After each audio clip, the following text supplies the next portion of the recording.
I think a Tea Party would find it very interesting that Rick Santorum voted to raise the debt ceiling 5 times without getting compensating reductions in spending. I think that the fact that he continues to defend earmarks, including his $500,000 earmark to the Pittsburgh Zoo for a polar bear exhibit. I don't think that's consistent with the principles of conservatism. I stood up and voted for smaller government, lower taxes, less regulation, the things that we need desperately at this country, and I provided leadership in a very important area. Rick Santorum and Mitt Romney, the 2 leaders in the polls, both nationally and in the 2 states they were in today, Michigan and Arizona.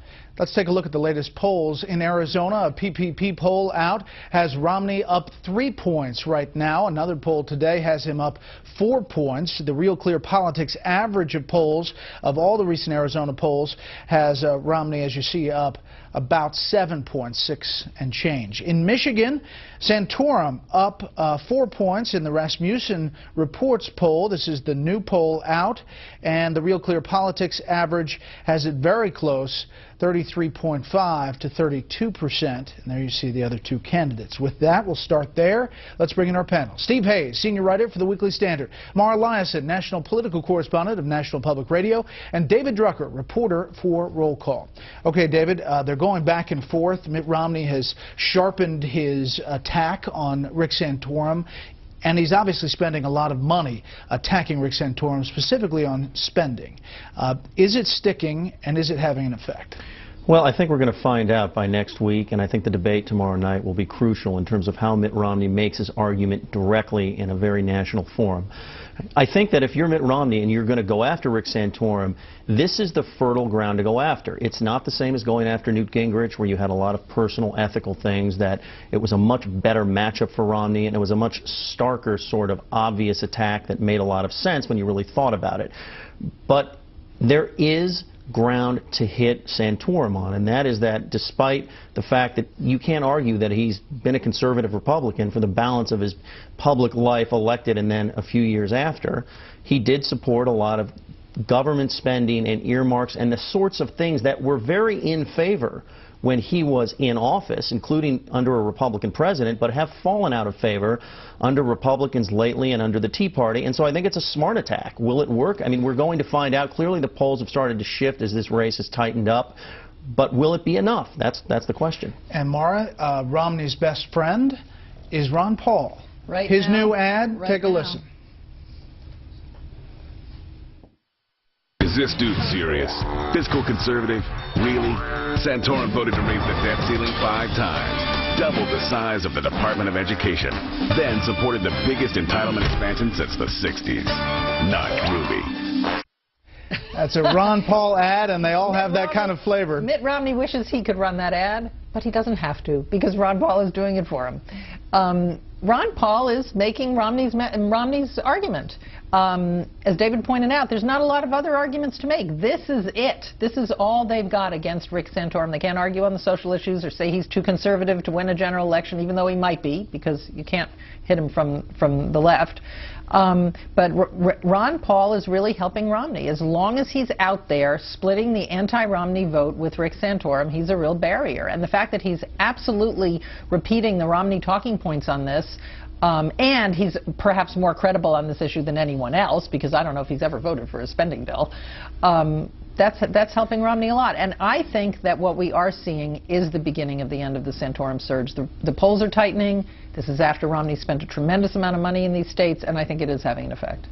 Disagree or well, agree? No, I don't necessarily. I think it's way too early to say that we're seeing the end of the Santorum surge. And I think, despite the fact that he's being criticized and that his polls are slipping a little bit, he's got staying power that I think Newt Gingrich and Herman Cain and Michelle Bachmann and others didn't have. So I think we're likely looking at a very long process that we'll talk about after the commercial. The most interesting thing about the Ron Paul ad to me is where it's playing. I mean, the ad buy was in Michigan. Ron Paul is not playing in primary states as a general rule, and he's a distant third there. I don't know if he thinks he's going to pick up many delegates and he's making this last-minute play, but this seems to me like basically an appendage of the Romney campaign making an ad buy. We have talked about that, but no one has talked at this table, any panel, about why that is. No, I think it's very clear. Maybe Rand Paul will get a job in the Romney. No, I don't. No. But I also think you have to understand that Ron Paul has been in Congress for many years and has criticized Republicans when it was not in fashion about how you talk about you're for lower spending and you're not for it. And I think he's having a really good time hitting first Newt Gingrich and now Rick Santorum for things he has been upset for years. He could clearly attack Mitt Romney if he wanted to. More things. I'm saying I think he gets more pleasure out of going after his fellow Republicans that he served with in Congress. He enjoys meeting. There's a de facto alliance between Ron Paul and Mitt Romney. There's no question about it. At this point, it's an open partnership. I mean, Jesse Benton, Ron Paul's campaign manager, has talked about the extent to which they're cooperating with the Romney campaign. He said that there are weekly phone calls. Okay, they I have get good that part. relations. Where's the reason? Because if Mitt Romney, if this in fact goes as long as I think it will goes through June, maybe to the convention, and Mitt Romney is short delegates, let's say he doesn't get to 1144, Ron Paul will be steadily accumulating delegates in caucus states and elsewhere that may be enough eventually to put Romney over the top, or to have some kind of an impact, or at least to give Ron Paul a speaking spot at the convention. Meantime, on the campaign trail, Newt Gingrich is attacking Mitt Romney, still going back to those previous comments. He was on the trail today talking about it. I am not for a safety net as a final solution. I think a safety net tends to become a spider's web. It actually catches people at the bottom and sticks them there. I'd like us as conservatives to be thinking about how to create a springboard where our goal is to give every American a chance to pursue happiness, and we want to figure out how to help people get out of poverty, not help them survive in poverty. Talking, of course, about Mitt Romney's line about safety net. If there are problems, he'll fix them. Meantime, Sheldon Adelson, the casino magnate who backs the Newt Gingrich super PAC, has said he may give Newt Gingrich $100 million. He told Forbes magazine in the latest issue coming out this. He was asked about the criticism that he's trying to buy the election for Newt Gingrich. He rolled his eyes and said those people who say that are either jealous or professional critics. They like to trash other people. It's unfair that I've been treated unfair, but it doesn't stop me. I might give $10 million or $100 million to Gingrich. Mara?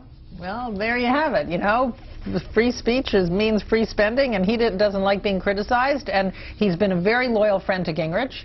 You know, I don't think he's going to give $100 million to him, but this also really shows you the importance of the super PACs and these individual wealthy donors. I think Mitt Romney is relying on like 7 of them or something, or 25 of them. It's a very small group who is really keeping his campaign going.